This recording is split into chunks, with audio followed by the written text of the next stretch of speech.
texts, that these particular texts, represent a kind of countercurrent to the traditional understanding of postmodernism as being sort of debased and disconnected from history, that in fact by emphasizing the materiality of media technologies, that then they in turn specifically emphasize the labor, among other things, right? But the labor that is involved in producing them, right?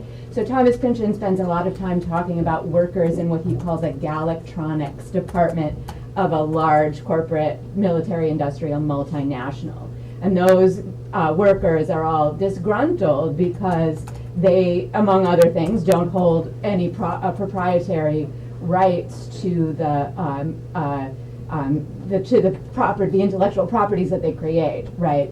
So in that sense, there's this the kind of emergence of the sort of the economy of speculation, fueled by the internet. I see it, it gets sort of bigger and bigger, right?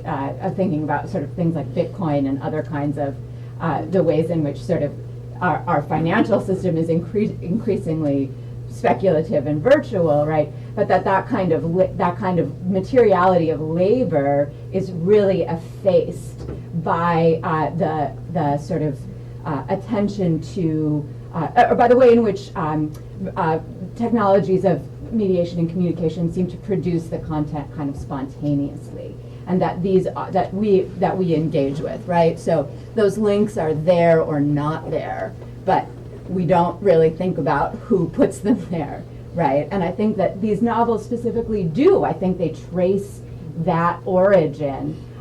For Ishmael Reed, that's also then an economy that, or an economic system that connects back to slavery and to the way, and he makes a kind of interesting analogy between, automation,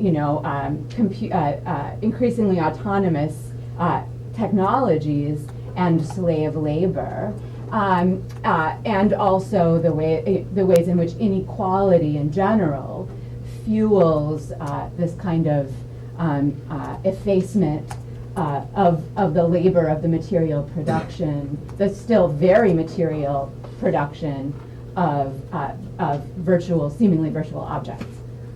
If I could just jump on that to answer that question a little bit and really draw on this.